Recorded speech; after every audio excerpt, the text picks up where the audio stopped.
Assalamualaikum warahmatullahi wabarakatuh.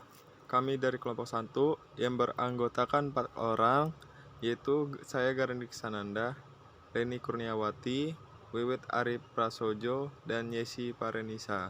Di sini kami akan mempresentasikan hasil makalah dari kelompok kami yang berjudul Perbankan Syariah dan Masalah Ekonomi.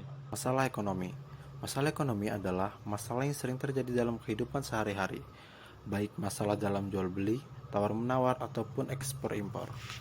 Dalam kehidupan sekarang, terutama di Indonesia, terdapat beberapa masalah ekonomi yang terjadi, di antaranya pengangguran, kemiskinan, harga, profit, inflasi, hutang, sistem ekonomi politik, kesejahteraan, dan pertumbuhan ekonomi.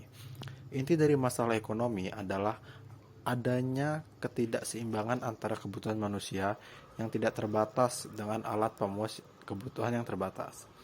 Adapun faktor-faktor yang memenuhi masalah ekonomi yaitu terdiri dari antaranya, yang pertama ada sumber daya alam, sumber daya manusia, modal kerja, proses konsumsi, dan yang terakhir yaitu ada tingkat konsumsi. Masalah perbankan. Salah satu masalah yang dihadapi perbankan adalah masalah kinerja bank. Kinerja merupakan salah satu faktor penting yang menunjukkan efektivitas dan efisiensi suatu organisasi dalam memanfaatkan sumber daya yang dimiliki untuk mencapai tujuannya.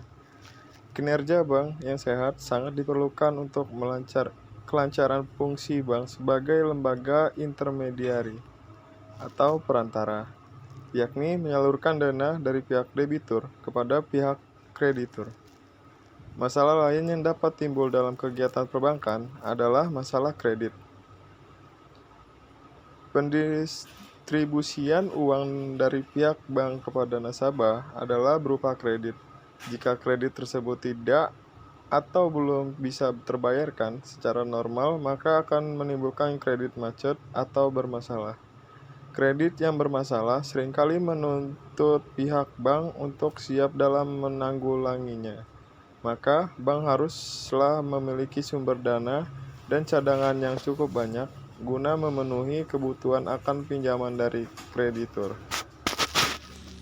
Baiklah, di sini saya akan menjelaskan mengenai tantangan apa saja yang dihadapi lembaga perbankan. Terdapat 4 tantangan utama. Pertama adalah faktor resiko likuiditas. Faktor ini berpotensi menjadi masalah lantaran efek Fed Fund Rate yang mampu memicu terjadinya capital outflow yang berakhir pada perginya dana asing. Kemudian yang kedua adalah resiko kredit. Kredit yang memiliki kualitas rendah memiliki risiko membentuk non-performing loan atau kredit bermasalah. Ketiga adalah kehadiran industri financial technology atau biasa yang disebut dengan vintage. Pasalnya, saat ini kompetisi lembaga perbankan bukanlah terjadi di antara lembaga perbankan saja, melainkan berhadapan dengan industri vintage. Faktor terakhir yang menjadi tantangan perbankan adalah perihal konglomerasi perbankan. Oleh karena itu, hadirnya OJK sebagai Integrated Regulated Supervisor diharapkan dapat menghadapi dampak turunan dari konglomerasi perbankan saat ini. Peranan perbankan syariah dalam sistem keuangan.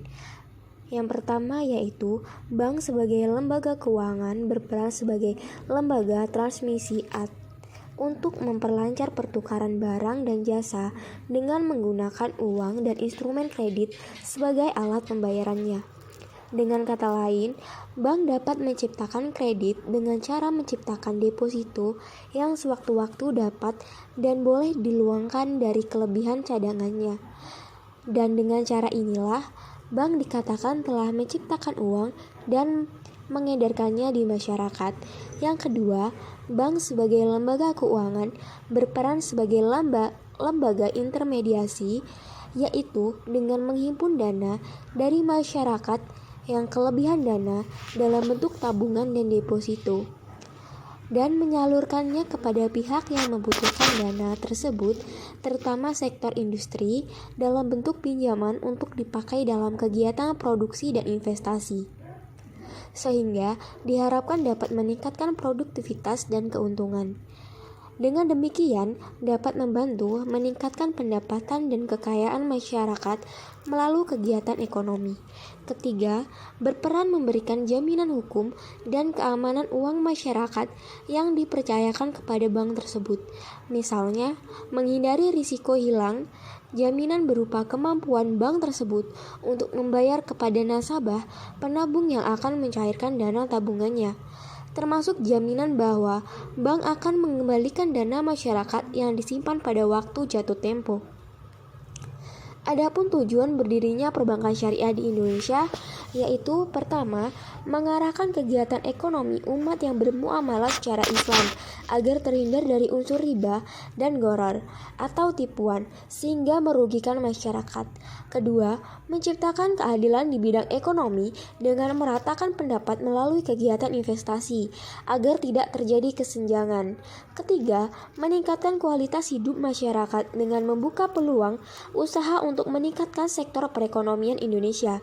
Keempat, mengatasi masalah kemiskinan dengan melakukan pemberdayaan program pembinaan pengusaha produsen, pembinaan pedagang perantara, program pembinaan konsumen, program pengembangan modal kerja, program pengembangan usaha bersama. 5. Menjaga stabilitas ekonomi dan moneter. 6. Menyelamatkan ketergantungan umat Islam terhadap bank non-syariah.